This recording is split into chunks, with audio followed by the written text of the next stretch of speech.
Hi there everybody, Scotty here from Spatial Energetics. Today I wanted to talk about, that Darth Vader breathing down the back of your throat. The feeling of the pressures that life puts upon us to produce. The overwhelming impetus to try, to keep going. Those forces are always there. They're always going to be there,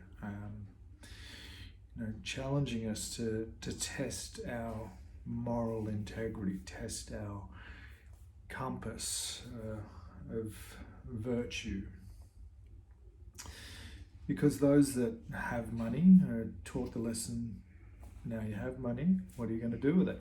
Those that don't have money are taught how to get by and see that life isn't all about money. And this notion of being in your 0 point, being in your gravity, trusting that everything that resonates and is attracted to you is all part of the lesson we have on earth. And in this process, we inevitably struggle because we're not gods. We're human. We're having the human experience, and that is to be at the process of cultivation between poles of positive and negative. The universe ticks because of a constant projection of these positive and negative atoms. The scientists are discovering dark matter, and what in this quantum realm of the unseen, where these manifestations of the elements are becoming matter. And this is gravity. Is that without fire, without water, without air, Earth would not be. Earth would not sustain life. And these three elements with Earth create the four elements to sustain life and sustain the process of this polarity, where the sun comes up and the sun comes down and the moon is its opposite, and that everything in our universe has its opposites. That Saturn is opposite to Jupiter and Mars is opposite to Venus, and within the Kabbalah, Gibberah is opposite to Chesed, and Binah is opposite to Hukmah, and all of these things that we experience in that center space of our journey through space. Our focus has become so dictated and directed by the media and by this importance to, be productive, because, it's nice to have things that are shiny and beautiful and feel nice. But this notion of shortcuts to comfort, no matter what it is, no matter what it is, if you want to get rich, create something that is going to make life easier and more comfortable for others. And, there's many things that have been created that way. All technology is established that way. And but we don't think of the herbicides we spray onto our flowers and plants to avoid the pests, that it has a spin-off effect. We don't look at what it can do in the future. We look at how it can help us now. So if it saves me a half an hour in time just going around throwing all the chemicals all over the lawn, kills all the weeds, saved me a half an hour in the process of toiling with pulling them out one by one and dealing with them.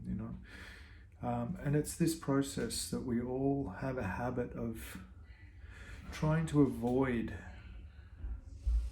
time wasting. And this time wasting, is the result, because through not being mindful of the actions of scattering poisons around, how it affects the grubs, how it affects the bees, how it affects the other. So just really wanted to be with that today and just look into the heart and feel where, the little things that I can do around my house. Whenever I'm not working, I'm in the garden. Well, I'm working in the garden. It's all work.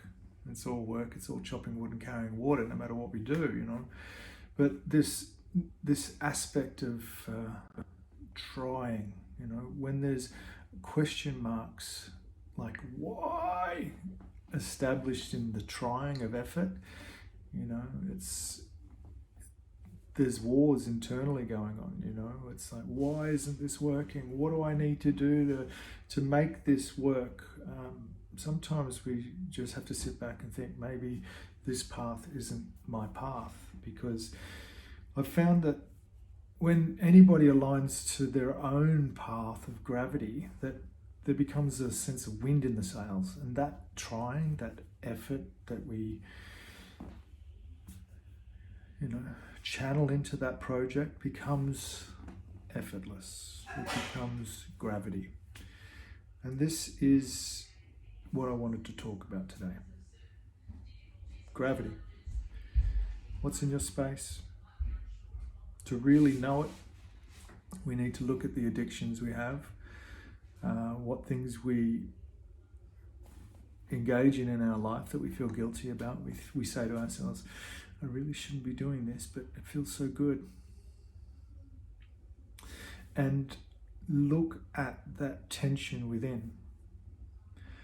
Look at the tension of the going to war, trying to fight these forces of these things that you're attracted to.